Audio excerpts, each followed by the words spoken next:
तो नमस्कार दोस्तों, मैं झारखंड का क्वेश्चन पेपर लेके आ गया हूं। और देखिए एग्जाम सामने आ चुका है, जैक बोर्ड एग्जाम। ठीक है, क्लास 10th 10वीं बोर्ड परीक्षा झारखंड में जितने भी लोग देने जा रहे हैं सबको यह वीडियो देख लीजिएगा। और अगर आपका कोई दोस्त है तो उन तक भी वीडियो को शेयर कर दीजिएगा। देखिए सामाजिक विज्ञान सोशल साइंस सब्जेक्ट है। सब्जेक्ट क्या है? सोशल साइंस 10th बोर्ड के लिए। और देखिए इसमें 40 हम लोग ऑब्जेक्टिव क्वेश्चन और उसका आंसर दोनों करेंगे। अब एग्जाम सामने आ चुका है तो इसके जितने भी क्वेश्चन हैं सब नोट करते जाइएगा, क्योंकि जैक बोर्ड जो है झारखंड बोर्ड बार बार क्वेश्चन को रिपीट करता है। ठीक है, वैसे में जितने भी क्वेश्चन पूछे गए हैं सभी नोट करते जाइएगा। और हाँ, इसका जो है पीडीएफ का लिंक आपको वीडियो के डिस्क्रिप्शन में दे दिया जाएगा, वो आप लोग डाउनलोड कर लीजिएगा वीडियो को देखने के बाद। ठीक है, पहले आइए देखते हैं क्या क्वेश्चन पूछा गया था। हिंदी और इंग्लिश दोनों भाषाओं में है। तो देखिए क्वेश्चन है, फ्रांस में प्रथम विद्रोह कब हुआ था? तो फ्रांस की क्रांति आपने लोगों ने पढ़ा होगा, हिस्ट्री का एक चैप्टर है उसमें आपको मिल जाएगा। जुलाई 1830 में फ्रांस में प्रथम विद्रोह हुआ था। इंग्लिश में अगर आप पढ़ना चाहते हैं तो पूछा गया है कि when did the first rebellion take place in France? तो कब हुआ था? जुलाई 1830 को। ठीक है, 1830 ईस्वी को। क्वेश्चन नंबर 2 देखिए, इसमें पूछा गया है कि निम्न में से किसका विश्वास था कि ईश्वर की मर्जी के अनुसार राष्ट्र ही मनुष्यों की प्राकृतिक इकाई थी? तो ऐसा कौन कहा करते थे? ऐसा कहा करते थे जोसेफ मैथियनी। ठीक है, ऑप्शन 3 इसका राइट आंसर हो जाएगा। इंग्लिश में अगर आप पढ़ना चाहें तो इंग्लिश में पढ़ सकते हैं कि who among the following believes that the nation was the nature unit of human being according to the will of God? तो ऐसा कौन कहा करते थे? Joseph Mazzini. देखिए आप जिस भी भाषा में एग्जाम देने वाले हैं दोनों को सॉल्व करते जाइएगा। ठीक है, हिंदी है तो हिंदी में सॉल्व करेंगे, इंग्लिश में अगर आप एग्जाम देंगे तो इंग्लिश को सॉल्व करेंगे। मैं केवल अब हिंदी को पढ़ूंगा। ठीक है, क्योंकि मैक्सिमम जो झारखंड के बच्चे हैं वो सरकारी स्कूल में पढ़ाई करते हैं, प्राइवेट स्कूल में बहुत कम जाते हैं, तो उनको इंग्लिश उतना पसंद भी नहीं होता है।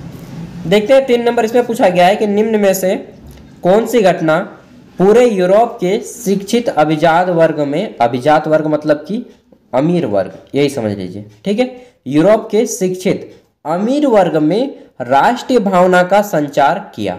तो किसने किया था? फ्रांस की क्रांति ने, फ्रेंच रिवॉल्यूशन ने। ठीक है, आगे देखते हैं 4 नंबर क्वेश्चन। इसमें पूछा गया है, 1 मिनट यार इसको थोड़ा सा नीचे कर लेता हूँ। ठीक है, पूछा गया है कि 1848 में यूरोपीय देशों के किसान मजदूर किन किन कारणों से विद्रोह कर रहे थे? इंग्लिश में है कि for what reason were the pheasant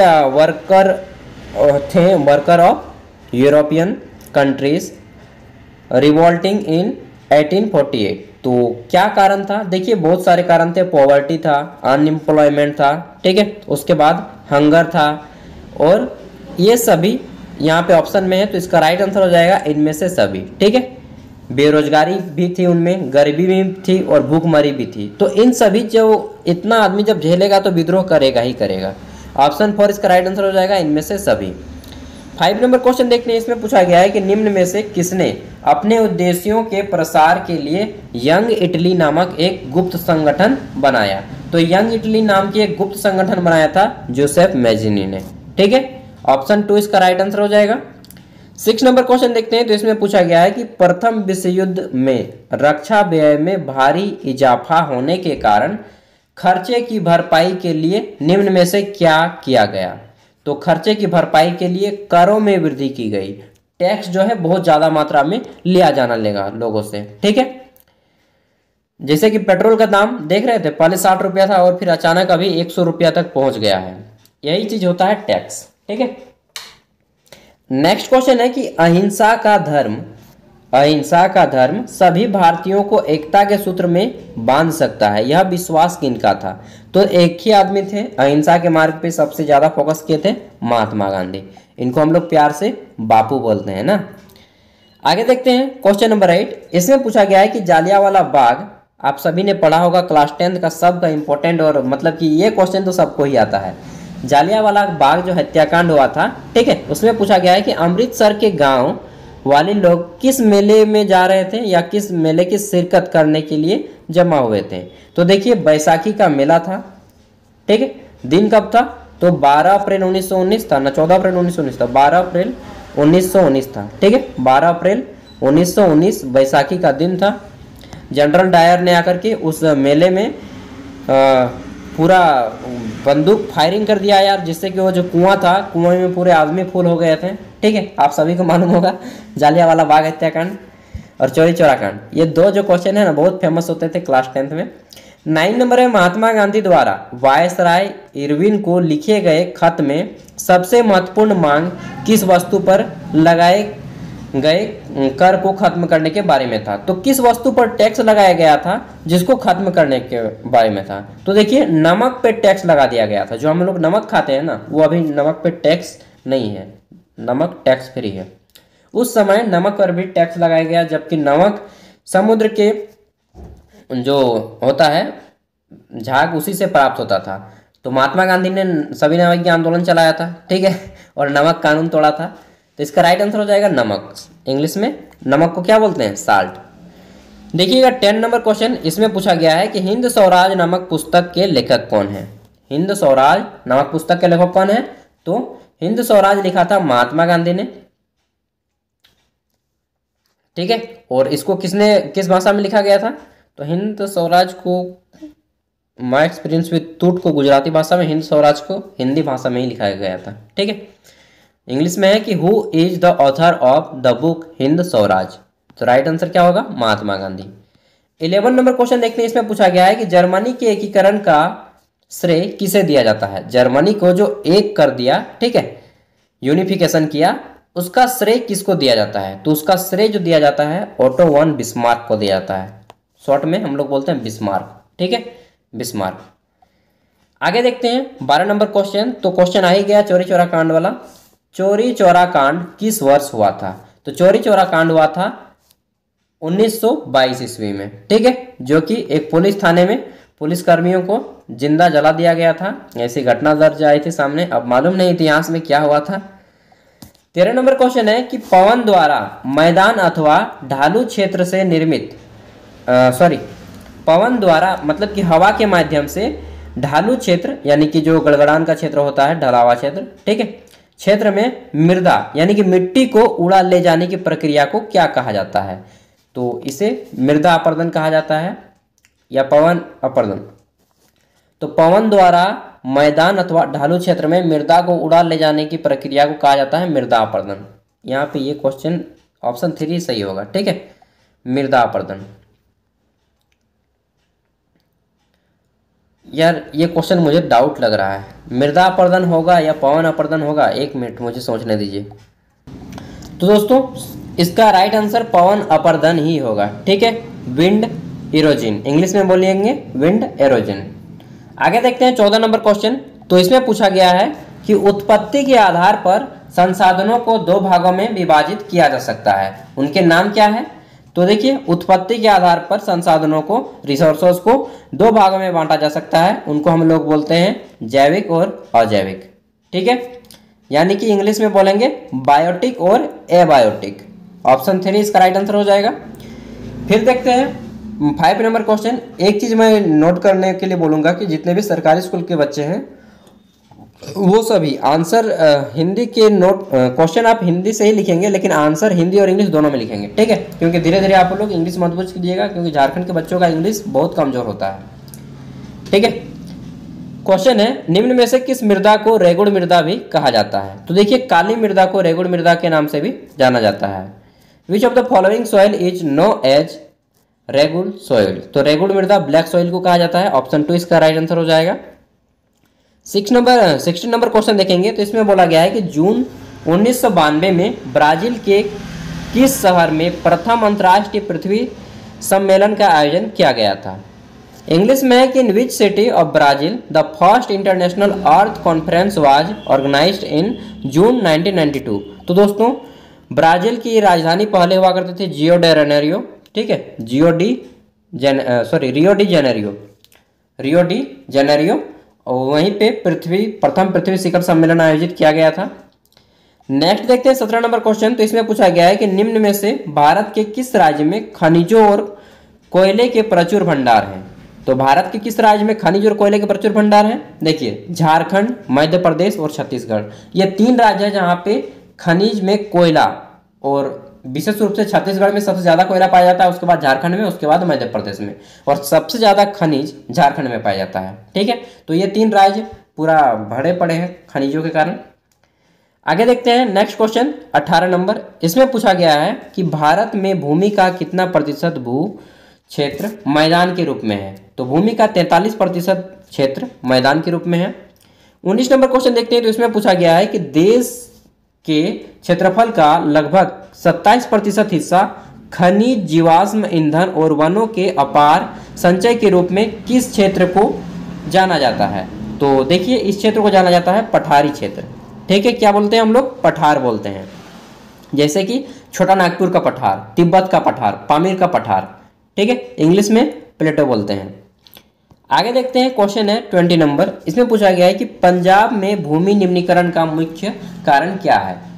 ठीक है, भूमि निम्नीकरण क्या होता है कि जब किसी फसल पे जरूरत से ज़्यादा पानी दे दीजिएगा, ठीक है, तो उसी को भूमि निम्नीकरण कहते हैं।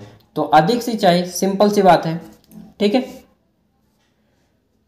इंग्लिश में है कि what is the main reason for land degradation in Punjab. English में क्या बोलते हैं? निम्नीकरण को डिग्रेडेशन, और इसका रीजन होता है कि हम लोग ज़्यादा मात्रा में इरिगेशन कर देते हैं, सिंचाई करते हैं। ठीक है, मोर इरिगेशन। 21 नंबर क्वेश्चन देखिए। तो इसमें पूछा गया है निम्न में से किस प्रांत में सीढ़ीदार सोपानी खेती की जाती है। ठीक है, तो सीढ़ीदार सोपानी खेती की जाती है उत्तरांचल, इसको हम लोग बोलेंगे उत्तराखंड। ठीक है, उत्तरांचल का नया नाम, मतलब कि नाम चेंज हो गया है। उत्तरांचल उसी टाइम था जब 2001 में यह उत्तर प्रदेश से अलग हुआ था, और उत्तराखंड बाद में नाम पड़ गया उत्तरांचल का। ठीक है, पहले उत्तरांचल हुआ करता था, बाद में उत्तराखंड इसको बोला जाने लगा। देखिए, क्वेश्चन है 22 नंबर। इसमें पूछा गया है कि भारतीय वन्य जीव अधिनियम किस वर्ष लागू किया गया। तो भारतीय वन्य जीव अधिनियम यह लागू किया गया था 1972 में। ठीक है, भारतीय वन्य जीव अधिनियम कब लागू किया गया था? 1932 में। इंग्लिश में बोलते हैं वाइल्ड लाइफ एक्ट। आगे देखते हैं, क्वेश्चन है इसमें पूछा गया है कि कौन सी परियोजना सतलुज ब्यास बेसिन में जल विद्युत उत्पादन और सिंचाई दोनों के काम में आती है। यानी कि इससे बिजली भी उत्पन्न किया जाता है और खेतीबाड़ी के लिए सिंचाई भी किया जाता है। तो इस परियोजना को हम लोग क्या बोलते हैं? भाखड़ा नांगल परियोजना। भाखड़ा नांगल परियोजना। भाखड़ा बांध नाम सुने हैं ना? हाँ, भारत का सबसे बड़ा बांध है भाखड़ा बांध। तो वही बांध है जो कि सतलुज और ब्यास नदी के बेसिन में होती है। एक तरह से संगम बोल सकते हैं आप लोग। 24 नंबर क्वेश्चन देखिए। इसमें पूछा गया है कि दुनिया भर में जल की कमी किन कारणों से बढ़ जाती है। तो दुनिया भर में जल की जो कमी है वह किस कारण से बढ़ती है? पहला तो है सूखा जी, यह भी एक कारण है। दूसरा कारण है कि सिंचाई की बढ़ती मांग। तीसरा कारण है जल की व्यर्थ बर्बादी कर देते हैं हम लोग। तो कुल मिलाकर इसका राइट आंसर हो जाएगा इनमें से सभी। और एक चीज़ ध्यान दीजिएगा कि अगर आप किसी क्वेश्चन का आंसर नहीं मालूम हो और अगर वहाँ पे ऑप्शन हो इनमें से सभी, तो उसी को टिक लगाइएगा। ठीक है, क्योंकि 90% चांस होता है कि उसी इनमें से सभी अक्सर ठीक होता है, सही प्रश्न होता है। ठीक है, सही ऑप्शन होता है। 25 नंबर है बेल्जियम में 1950 और 60 के दशक में किन भाषा के बोलने वालों के समूह के बीच तनाव बढ़ने लगा। तो देखिए, बेल्जियम में फ्रेंच और डच, एक थे फ्रेंच भाषा जो फ्रांस के रहने वाले थे, और डच भाषा। ठीक है, तो इन दोनों भाषाओं में रहने वाले लोगों के बीच जो है आपस में झगड़ा जैसा माहौल बन गया था। 26 नंबर क्वेश्चन देखते हैं। तो इसमें पूछा गया है कि श्रीलंका में अधिकतर सैली भाषी लोग किस धर्म को मानते हैं। तो वे जो सैली भाषी लोग हैं वो बौद्ध धर्म को मानते हैं। ऑप्शन 2 इसका राइट आंसर हो जाएगा, बौद्ध धर्म। नेक्स्ट देखते हैं क्वेश्चन 27 नंबर। इसमें पूछा गया है कि लोकतंत्र के एक बुनियादी सिद्धांत के रूप में राजनीतिक शक्ति का स्रोत किसे माना जाता है। तो राजनीतिक शक्ति का स्रोत माना जाता है जनता को। ठीक है, अब यहां से आपके शुरू हो गए हैं पॉलिटिक्स के क्वेश्चन, आगे से ही शुरू हो गए हैं। ठीक है, क्वेश्चन है कि सत्ता में भागीदारी की आवश्यकता कहाँ पड़ती है। तो सत्ता में भागीदारी की आवश्यकता पड़ती है क्षेत्र, भाषा और जाति के आधार पर बंटने समाज में। ठीक है। बी नंबर आपको पड़ जाता है क्षेत्रीय विभाजन वाले बड़े राज्यों में, जैसे कि महाराष्ट्र हो गया, बिहार हो गया, कर्नाटक हो गया। फिर हम लोग बोल सकते हैं कि प्रत्येक लोकतांत्रिक राज्य में। तो इस तरह से यहाँ पे इनमें से सभी इसका राइट आंसर हो जाएगा। आपने देखा होगा कि इनमें से सभी जहाँ जहाँ भी आया है वो ऑप्शन वही सही रहा है। ठीक है। तो इनमें से सभी ऑप्शन को अक्सर 90% सही होता है। क्वेश्चन है, निम्न में से किस प्रकार का टकराव आगे बढ़कर अक्सर हिंसा और राजनीतिक अस्थिरता का रूप ले लेता है? ठीक है। तो इसका राइट आंसर हो जाएगा लोकतांत्रिक। ठीक है। लोकतांत्रिक टकराव जो है आगे बढ़कर अक्सर हिंसा यानी कि खून खराबा हो जाता है, लड़ाई झगड़ा मारपीट वही होता है यार पॉलिटिक्स में, और क्या। 30 नंबर है, संविधान और विभिन्न स्तर के सरकारों के अधिकारों की व्याख्या करने का अधिकार किसे है? संविधान और विभिन्न स्तर की सरकार। ठीक है। अलग अलग, जैसे कि कोई राज्य स्तर का सरकार है, कोई देश स्तर का सरकार है, कोई जिला स्तर की सरकार है। इन सभी के अधिकारों की व्याख्या करने का अधिकार कौन रखता है? तो न्यायालय। मतलब कि इन सभी के अधिकार क्या हैं वह बताएगा। कौन बताएगा? न्यायालय बताएगा। न्यायालय को हिंदी में क्या बोलते हैं? कोर्ट। ठीक है, कोर्ट। आगे देखते हैं। क्वेश्चन है, पुलिस, व्यापार, वाणिज्य, कृषि और सिंचाई जैसे महत्वपूर्ण विषय किस सूची के अंतर्गत रखे गए हैं? पुलिस हो गया, व्यापार हो गया, वाणिज्य हो गया, कृषि हो गया, खेती, तो ये सभी जो है राज्य सूची के विषय है। मतलब कि जो पुलिस है वह किस सरकार की है? राज्य सरकार की। सिंपल सा है। पुलिस कहाँ का है? बोलते हैं झारखंड पुलिस। कहाँ का है? Bihar police, Uttar Pradesh police, Delhi police, Mumbai police, ठीक है, छत्तीसगढ़ पुलिस, मध्य प्रदेश पुलिस। तो पुलिस का ऐसा नहीं बोलते भारत पुलिस। ठीक है। भारत का सेना होता है, सेना जो है वो भारत सरकार का है। आर्मी, नेवी, एयरफोर्स सब भारत सरकार का है, और पुलिस जो है वह राज्य सरकार का है। ठीक है। 32 नंबर क्वेश्चन है, केंद्र शासित प्रदेश वाले इलाकों का शासन चलाने का विशेष अधिकार किस सरकार को प्राप्त है? तो यह किस सरकार को प्राप्त है? देखिए, केंद्र सरकार को ही प्राप्त होता है कि केंद्र शासित प्रदेश, जैसे कि दिल्ली हो गया। दिल्ली तो एक अजूबा है, उसको छोड़ दीजिए। उसके अलावा जितने भी हैं दादर और नगर हवेली, लक्षद्वीप, अंडमान निकोबार, चंडीगढ़। ठीक है। तो इससे जितने भी केंद्र शासित प्रदेश हैं, पांडिचेरी, इन सभी केंद्र शासित प्रदेशों में शासन चलाने का अधिकार, मतलब कि सरकार चलाने का अधिकार केंद्र सरकार के पास होता है। ठीक है। आगे देखते हैं क्वेश्चन नंबर 33।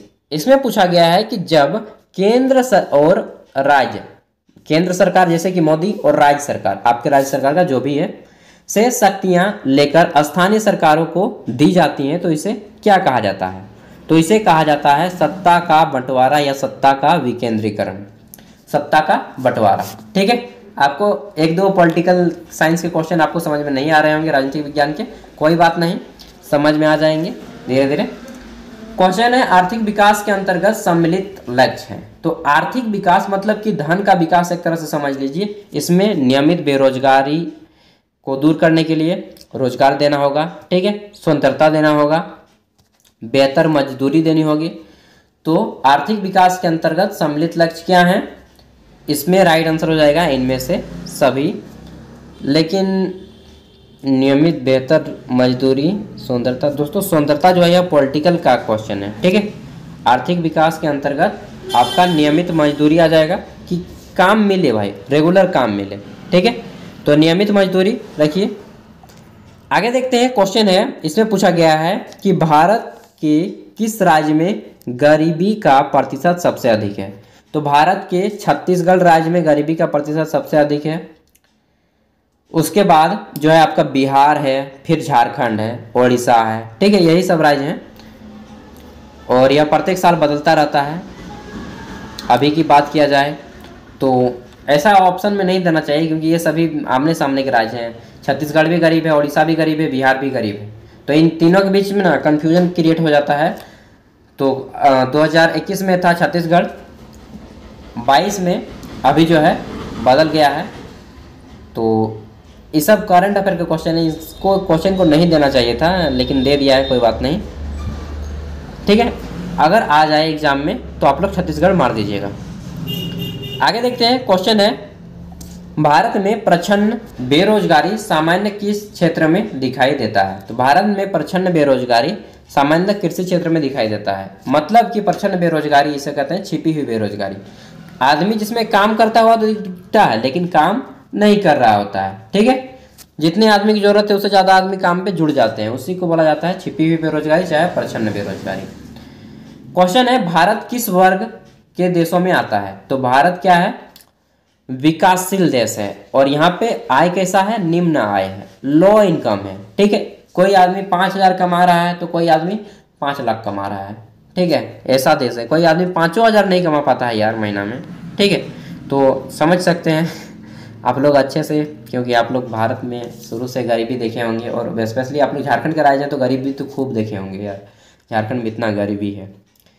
38 नंबर है, निम्न में से कौन अर्थव्यवस्था की विशालता को प्रदर्शित करता है? तो अर्थव्यवस्था की विशालता को प्रदर्शित करता है सकल घरेलू उत्पाद, इंग्लिश में इसको बोलते हैं जीडीपी, ग्रॉस डोमेस्टिक प्रोडक्ट, ठीक है। किसी राज्य की जीडीपी जितना अधिक होगा वह राज्य उतना अमीर माना जाएगा। आगे देखते हैं, क्वेश्चन है परिवहन, भंडारण, संचारण, बैंक सेवाएं और व्यापार किस क्षेत्र की गतिविधि के प्रमुख उदाहरण है? तो ये जो है परिवहन है, भंडारण है, संचार है, बैंक है, ये सभी तृतीय क्षेत्र में आती हैं, ठीक है। कौन सेक्टर में? तो 3 गो सेक्टर होता है, प्राइमरी, सेकेंडरी और सॉरी मैं बोल रहा हूँ मतलब चौथा पे आ जा रहा हूँ, प्राइमरी। तो ये तीसरी सेक्टर है, ठीक है, थर्ड सेक्टर में आता है। आगे देखते हैं, क्वेश्चन है अंतिम क्वेश्चन इस पेपर का। इसमें पूछा गया है कि कृषि क्षेत्र के श्रमिकों में किस प्रकार की बेरोजगारी पाई जाती है? तो कृषि क्षेत्र के श्रमिकों में अल्प बेरोजगारी पाई जाती है, ठीक है। कैसी बेरोजगारी पाई जाती है? अल्प बेरोजगारी, लो एम्प्लॉयमेंट। कृषि क्षेत्र के श्रमिकों में अल्प बेरोजगारी पाई जाती है, यानी कि बेरोजगारी तो पाई जाती है लेकिन उतना ज़्यादा बेरोजगारी नहीं। लेकिन आजकल बहुत ज़्यादा बेरोजगारी है यार, ये किताबी भाषा को छोड़ के दीजिएगा तो बहुत बेरोजगारी कृषि क्षेत्र में, ठीक है ना। तो ये थे आपके क्वेश्चन जो एग्जाम में पूछे जाए थे, अगले वर्ष पूछे गए थे, और इस साल आप लोग अच्छे से तैयारी करके जाइएगा। समय मिला तो मैं और क्वेश्चन इसी तरह से लाता रहूँगा। थैंक यू, नमस्कार। कुछ भी डाउट हो तो कमेंट करके पूछ लीजिएगा, ठीक है।